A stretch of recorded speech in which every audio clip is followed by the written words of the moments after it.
Here, drie-enige God, Vader, Seun, Heilige Gees, dankie dat U in ons midde is. Uit U en deur U en tot U is alle dinge. En daarom is dit maar net ons begeerte, Here, dat U vanmôre ook deur die woord duidelik sal spreek, dat U verheerlik word, dat U Heilige Gees werk en dat elkeen ook geestelik verryk sal wees, ook vanmôre. In Jesus naam bid ons dit. Amen.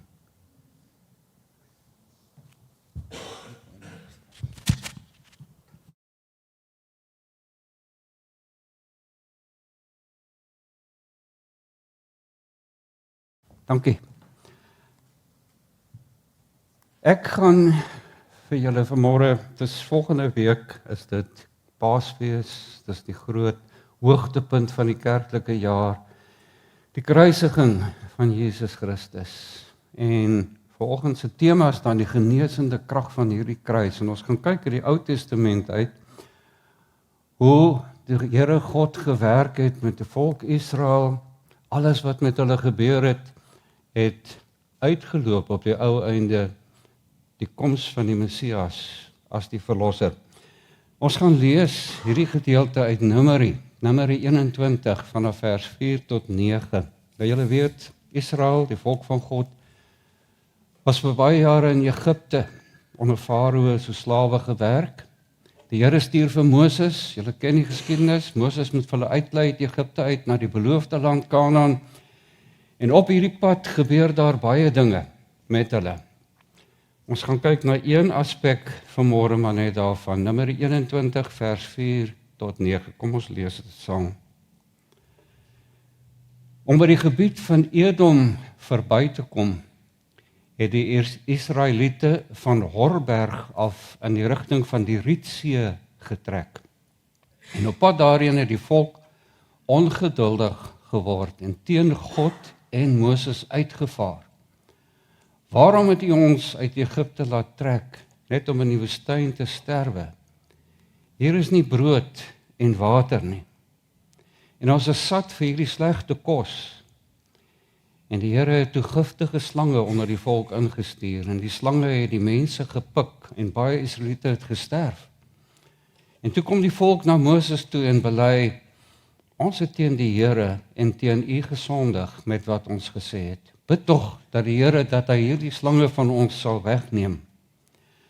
En Moses het toe vir die volk gebid, en die Here het vir Moses gesê, maak 'n beeld van 'n giftige slang en sit dit op 'n paal. En elkeen wat gepik is en daarna opkyk, sal lewe. En Moses het toe 'n koperslang gemaak en dit op 'n paal gesit, en as iemand wat deur 'n slang gepik is na die koperslang opkyk, het hy bly leef. Nou, dis die deel in die Ou Testament. Maar, nou lees ons in die Nuwe Testament, toe Jesus gekom het, verwys hy na hierdie gedeelte van die koperslang. Kom ons lees dit, Johannes 3 vers 13. As Jesus praat, dan sê hy, niemand op die aarde was al in die hemel nie, behalwe hy wat uit die hemel gekom het, naamlik die Seun van die mens. Moses het die slang in die woestyn hoog op 'n paal gesit, en so moet die Seun van die mens verhoog word, sodat elkeen wat aan hom glo, die ewige lewe kan hê. God het die wêreld so lief gehad, dat hy sy enigste Seun gegee het, sodat die wat aan hom glo, nie verlore sal gaan nie, maar die ewige lewe sal hê. God het nie sy Seun in die wêreld toe gestuur om die wêreld te veroordeel nie, maar sodat die wêreld deur hom gered kan word. Wie in hom glo, word nie veroordeel nie. Wie nie glo nie, is reeds veroordeel, omdat hy nie in die enigste Seun van God glo nie. Nou, kom ons hou eers daar. Ek weet nie wie van julle al in 'n woestyn was nie. Ek dink nie dit is die aangenaamste ervaring vir baie mense nie. Woestyn kan 'n geweldige aantrekkingskrag hê. Dit kan pragtig wees as jy kyk hoe die duine een na die ander is. Maar as jy aan die natuur oorgelaat word om in 'n woestyn te probeer oorleef, dan gaan dit baie moeilik gaan. Sandstorms, hitte, geweldige dors, daar's nie kos nie, tensy jy voorsiening gemaak het nie. Ek weet nie of julle al fisies in so 'n woestyn was nie. Ek het daar in die Namib woestyn in Namibië beleef, jy gee 1 tree vorentoe en jy gee 2 tree terug. Dit is moeilik, dit is 'n pad wat nie maklik is nie. Baie mense verdwaal in woestyne, baie mense sterf in woestyne. En nou sien ons die volk Israel is in 'n woestyn, fisies op pad Kanaan. Hulle het 'n beloofde land, die Here het nou vir hulle gelei. Hy het hulle deur die Rooi See gevat. Hy het hulle water gegee op 'n stadium. Moses moes op klips, hy moes praat met die klip en die ouend was hy so kwaad vir die volk dat hy daarop geslaan het en die Here het hulle water gegee. Die Here het nog elke keer voorsien. Maar as jy dag vir dag deur die woestyn loop en jy raak honger en dors en hulle sê vir Moses later hierdie kos is nie lekker wat ons moet eet nie, dit proe soos karton, sal party mense sê. Ons is moeg. Ons wil teruggaan na die vleispotte van Egipte. Dit lyk so asof ons op ver pad moet kom. Ons het gelees daar, hulle wou deur Edom gaan, dit was 'n kort pad na Kanaan toe, maar die Edomiete wou glad nie vir hulle toelaat dat hulle daardeur gaan. Nou moet hulle ompad gaan, nog verder, deur hierdie woestyn, waar hulle dan kla. Die woordjie wat hulle hier gebruik is, hulle murmureer. Goeie Afrikaanse woord, kla, murmureer. Ongelukkig, kla. Maar dan in daardie proses opstand teen God. Hoekom laat God toe dat hulle hierdie dinge met hulle gebeur, dat hulle so swaar kry? Hulle moes nooit hierdie pad aangepak het nie. In plaas van die beloofde land, wat sien hulle? Net sand en sand en sand. Nou ek weet nie of jy nie net fisies in 'n woestyn was nie, maar baie keer raak ons hier in 'n woestynsituasie waar ons dieselfde voel, waar jy ook in opstand kom teen God, waar jy ook begin vra en wonder, hoekom Here? Hoekom moet ek hierdie pad loop? Ek kry swaar. Dit is moeilik. Hier het hulle ten spyte van dat die Here vir hulle voorsien het elke keer maar weer in opstand gekom. Hulle het selfs by geleentheid, soos julle weet, daar by Sinai, het die volk 'n kalf gemaak, 'n goue kalf, en gesê, daar in Egipte het ons daarom 'n kalf as 'n afgod gehad, of 'n god gehad wat vir ons gebid het. Ons ervaar God is nie by ons nie, Moses is weg, hy is op die berg Sinai om die 10 gebooie te ontvang. Ons moet maar hierdie God begin aanbid, hierdie goue kalf weer, terug na die afgode toe. Opstand teen God. En jy weet, soms as 'n mens in sonde leef en teen God in opstand kom, dan laat die Here toe dat dinge met 'n mens gebeur wat weer vir jou besef, maar ek het die Here nodig. Nou hier lees ons, die Here het nie maar net toegelaat dat giftige slange na hulle toe kom nie, staan, God het slange na hulle toe gestuur, giftige slange. Giftige slange wat hulle gepik het en hulle gaan dood. En hulle het besef, dit is God wat dit doen. Nou net interessant, die Hebreëse woord vir die giftige slange is dat dit brandende slange was. Nou die Engels vertaal het as fiery snakes. Dit is blykbaar as gevolg van die brandpyn wat die slange veroorsaak het, maar die feit is, die slange pik hulle en hulle gaan dood, en dan kom hulle en hulle bely en hulle vra vir Moses, vra die Here tog om hierdie slange van ons weg te neem, asseblief. Wat gebeur dan? Vat die Here die slange weg? As ek en jy in 'n woestynsituasie is, en baie keer vra ons ook vir die Here, laat my tog net hier deurgaan, laat hierdie dinge verbygaan, vat dit weg van my. Gebeur nie altyd dat die Here dit laat weggaan nie, maar hy gee op 'n manier 'n uitkoms. En wat doen die Here? Hy sê vir Moses, hy sê, maak 'n beeld van 'n giftige slang.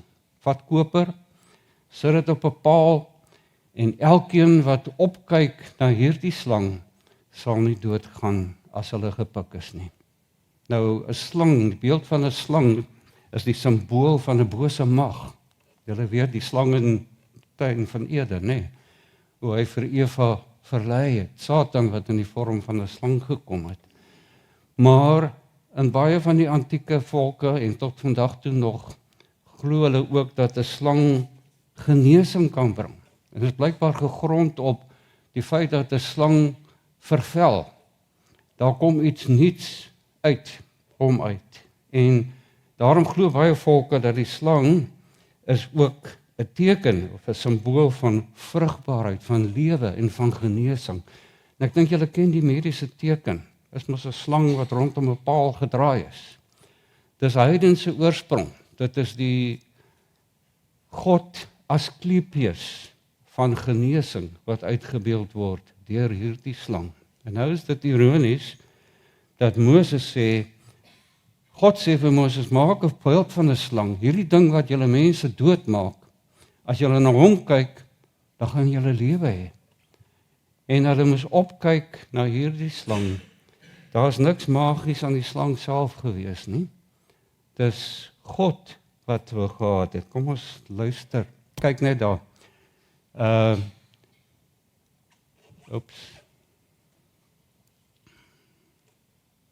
Het die regte plek kry? Daar's hy. Ek dink die goed het bietjie te mekaar gegaan. Die feit is, ons het gelees, as jy opkyk na hierdie slang, dan gaan jy genesing kry. Dis wat die Here vir hulle sê. Dit sou ook vertaal word, maar hier kyk wat ek op die PowerPoint sou gehad het, dat hy elkeen wat opkyk, wat bereid was om sy of haar vertroue te stel in die Here, sou bly leef. Dis wat eintlik dan staan. Dit gaan nie oor die slang nie, dit gaan oor die Here God. Hulle gaan hulle vertroue in die Here stel, maar daarom moes hulle opkyk na hierdie slang. En dit het gemaak dat hulle vertroue in die Here stel. Dis nie die slang nie, maar die Here God het dan vir hulle genesing gebring. En dit is wat Jesus na verwys in die Nuwe Testament. As hy sê dat Moses het die slang in die woestyn op 'n paal gesit, so moet die Seun van die mens verhoog word, sodat elkeen wat in hom glo, die ewige lewe kan hê. Jesus het gekom om te sterf aan die kruis, en dit gaan ons juis volgende naweek weer diep en intens beleef, alles wat daarmee saamgaan.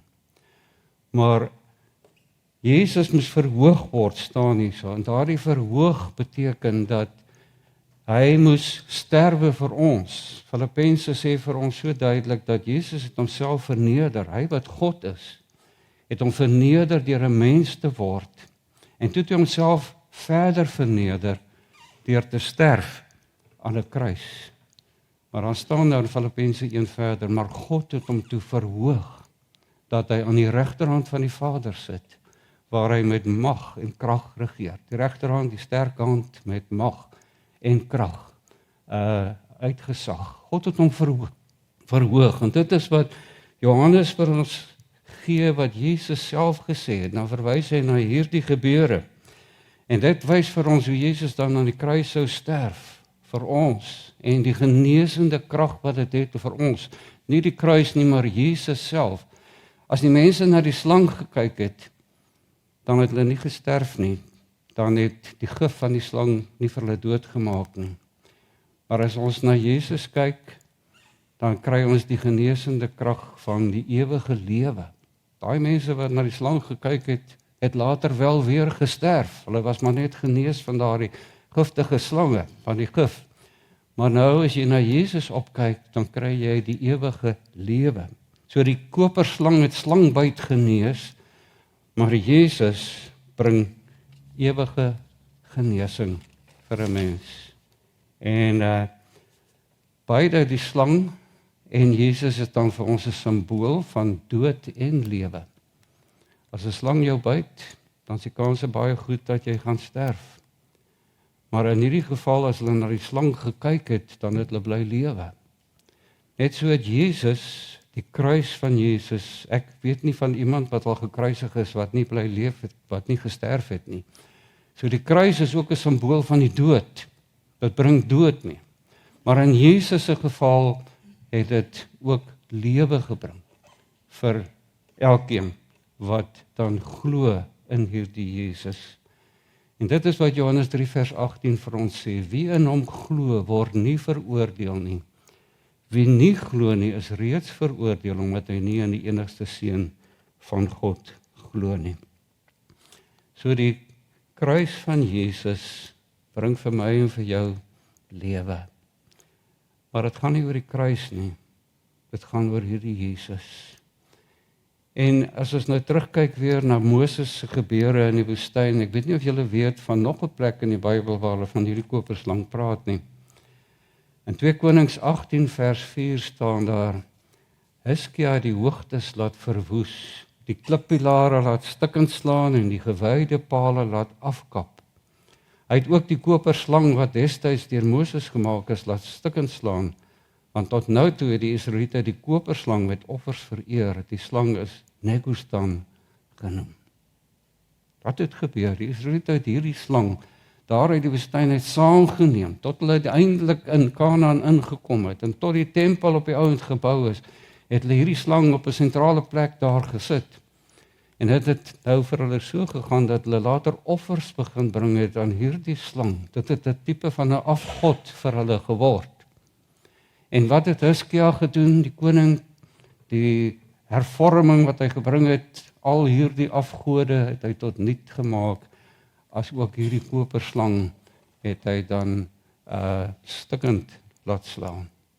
En dit sê net vir my iets van, kan so maklik gebeur, soos dit met Israeliete gebeur het, dat iets anders in die plek van God kan kom. 'n Slang, 'n koperslang, 'n dooie ding wat aan 'n paal is, dat dit vir hulle so belangrik kan word, dat hulle offers vir hierdie afgod gebring het. En dit kan in my en jou lewe ook so maklik gebeur, dat ons ander dinge die plek van Jesus begin inneem. Selfs mooi dinge. Baie mense dink dat my kerk toe gaan, my gebedslewe met die Here, my goeie werke wat ek doen, dat hierdie dinge vir my belangriker raak as die Here Jesus self. Jesus wat aan die kruis gesterf het.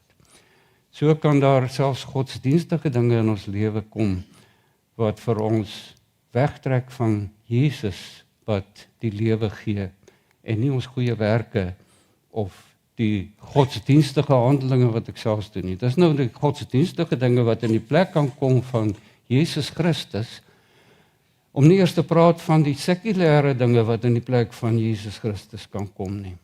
Sekulêre dinge, geld, rykdom, status, al hierdie goeders wat mense najaag, gaan laat dit vir jou dalk belangriker word as Jesus self.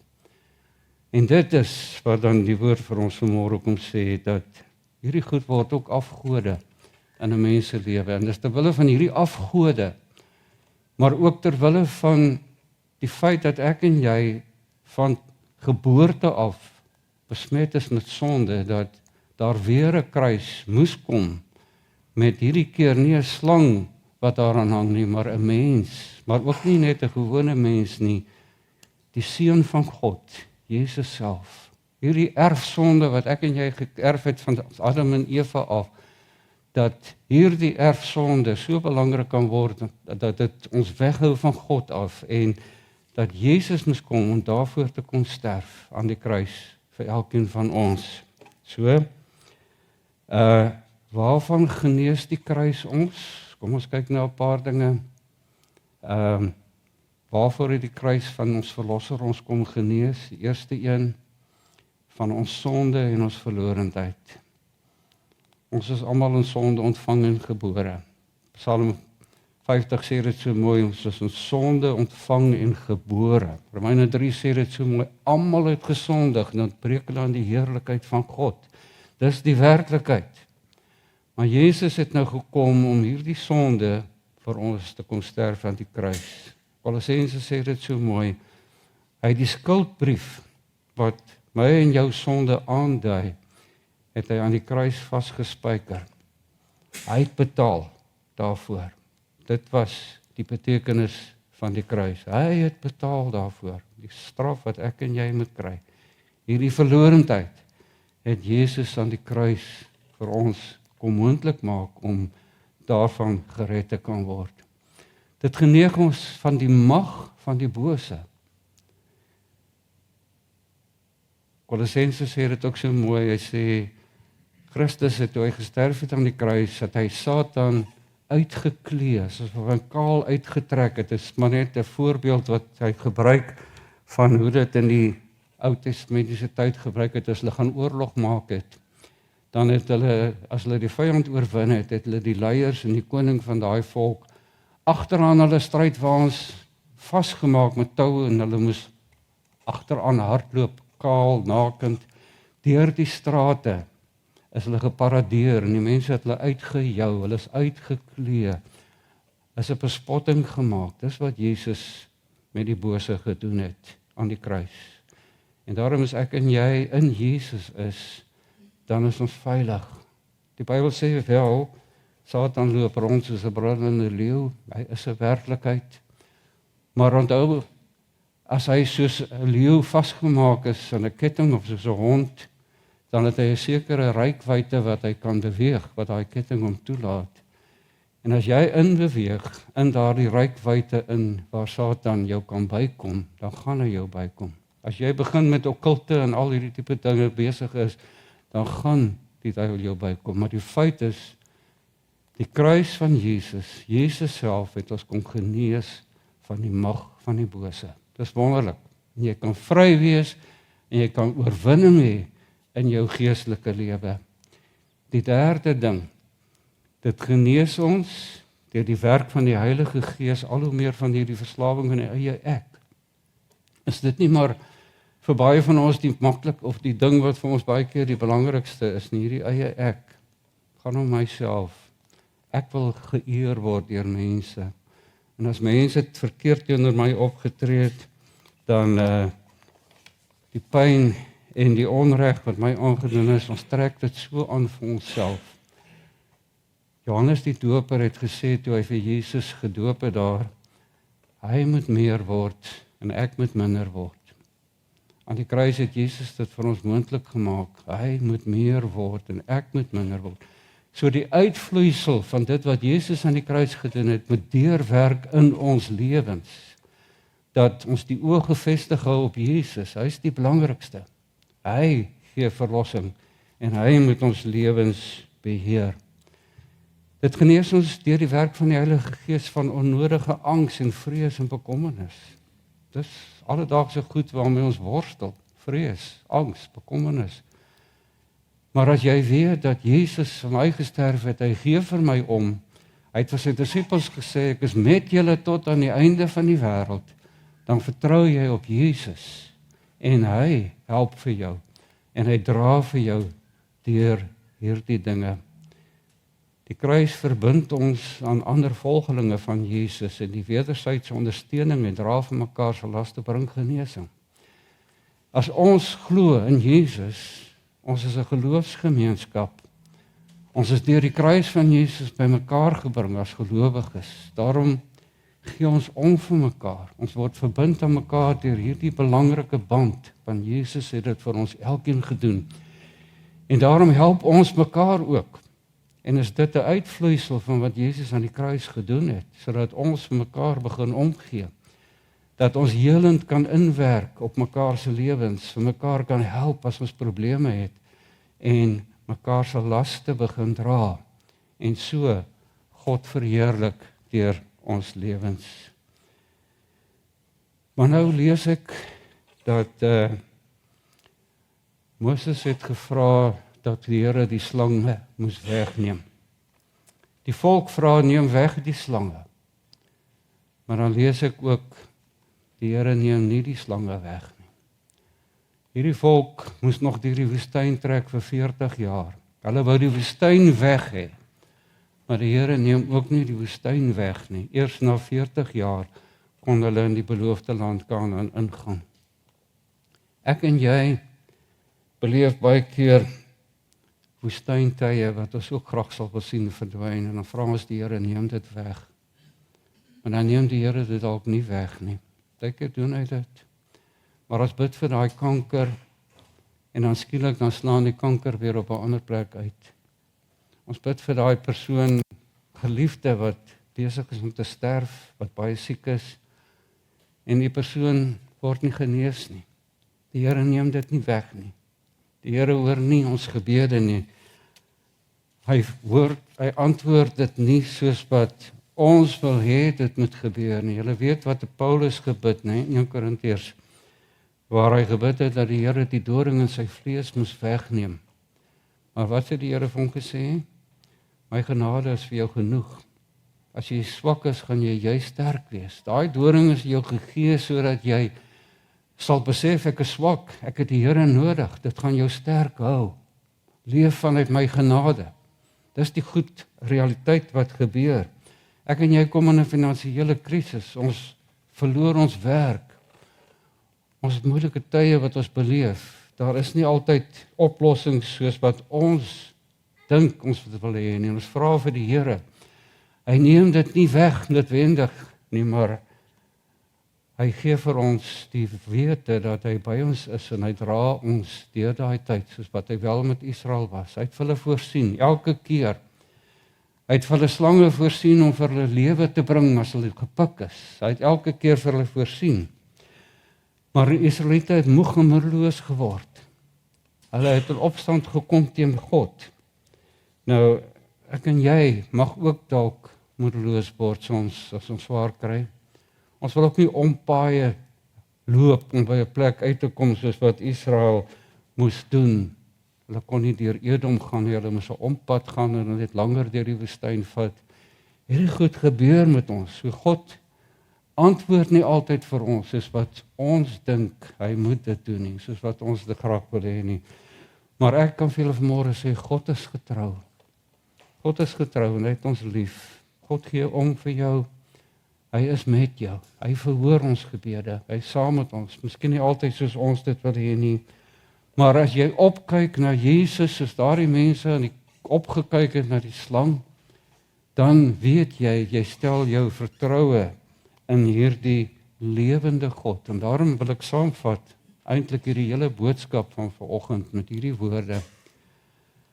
Kyk in jou moedeloosheid nie af in die omstandighede alleen vas nie. Kyk op na waar die seun van die mens, ons Here en verlossing verhoog was, aan die kruispaal, sodat ons nooit sal twyfel aan God se sorg en liefde vir ons nie. Moet nooit twyfel nie. Kyk op na Jesus. En dit staan ook in Hebreërs 12 so mooi. Hou die oog gefestig op Jesus, nie op iets anders nie. Die begin en die volëinder van ons geloof. Terwille van die vreugde wat vir hom in die vooruitsig was, het hy die kruis verduur, sonder om vir die skande daarvan terug te deins. En hy sit nou aan die regterhand van die troon van God. Jesus het hierdie volle pad geloop. En hy is verhoog aan die regterhand van God, waar hy regeer, waar hy vir ons intree by die Vader, waar hy omgee vir jou en vir my. Ek weet nie of julle die liedjie onthou of ken, nog steeds hoor nie, wat Prophet geskryf het, Koos van der Merwe. Daar was 'n houtkruis. Ken julle die liedjie? Daar was 'n houtkruis, 'n redder aan 'n houtkruis vasgeslaan. Ja, daar was 'n houtkruis en daarom sal ek sing. Sê, gaan om die redder daaraan vasgeslaan. Kan jy sing vanmôre? As jy dink aan die houtkruis van Jesus, as ons vooruit kyk, wat volgende naweek gaan gebeur, maar ook die res van ons lewe, wat ons hierdie pad met die Here Jesus stap, kan jy jubel vanmôre, ten spyte van 'n woestynpad wat jy dalk beleef, dat ek weet, maar Jesus, dit gaan oor hom, en ek kyk op na hom, ten spyte van hierdie woestynpad, en dan kan jy weet dat jy genesing van jou sonde ervaar. Jy ervaar genesing van die mag van die bose, van die angs en die bekommernis wat jy soms het, van die eie ek. Want Jesus het dit alles vir jou moontlik gemaak aan die kruis. Mag jy dit so beleef, dat hierdie tyd wat ons ingaan, 'n wonderlike tyd is van teenwoordigheid van 'n Jesus Christus, wat gesterf het aan die kruis, maar wat opgestaan het en wat leef en gesê het, hy is met ons tot aan die eindes van die wêreld. Amen. Kom ons bid. Here onse God, dankie vir hierdie wonder van u woord, maar bo alles vir die wonder van 'n kruis wat u beskik het, sodat elke mens wat in Jesus glo, nie verlore gaan nie, maar die ewige lewe kan hê. Here, soos daardie kruis die simbool van lewe is, weet ons ongelukkig ook dat dit 'n kruis van dood is. En daarom is daar so baie mense vandag wat nie glo in hierdie kruis, in Jesus wat aan die kruis was nie, en wat die ewige dood tegemoet gaan. En ons bid, Here, dat u as die almagtige God in mense se lewens so sal werk, dat hulle dit sal besef, en dat hulle sal opkyk na Jesus aan die kruis. Hulle die verlosser, u wat alles gedoen het om vir ons verlossing te bewerkstellig. En help dan vir ons om te gaan lewe vanuit hierdie verlossing. Help vir ons om die oorwinning wat u gebring het elke dag te beleef, Here. Oorwinning oor die bose, oorwinning oor al die dinge wat op ons pad kom, sodat ons maar net elke dag kan sê, dankie Jesus, dankie. En daarom bid ons vir hierdie gemeente. Here, u het vir elkeen hier geplaas met 'n doel. Ons vra u seën op hierdie bediening, die leiers, Here, dat u self elkeen sal voorberei, toerus en gebruik tot eer van u koninkryk in Wes-Australië, waar u vir ons geplaas het. Wil u in die wêreld ingryp, Here, waar daar soveel haat, onmin, oorlog is. Soveel dinge wat teen die wil van God is, glo ons. Omdat mense anders wil, gaan oor mag en al hierdie dinge, en God, Jesus, is nie eerste nie. Daarom bid ons dat elke knie voor u sal buig, dat iemand net die Gees sal werk in mense se lewens, dat u die vrede van God sal bring, en dat mense sal opkyk na u, en besef, daar is net een pad, en dit is die pad van Jesus. Maar ek bid dan ook, Here, vir elkeen van ons, waar daar 'n behoefte is, dankie dat ons dit ook kan vra. Genesing, maar ook waar daar probleme is, oplossings, dat u self voorsien, Here, waar daar nood is, en dat ons sal beleef, u is 'n werklikheid, u is saam met ons elke dag. Help vir ons om te groei in ons geloof, u stem te hoor elke dag, daarop te reageer, met die oog gefestig op u. Ons vra dit alles in Jesus naam. Amen.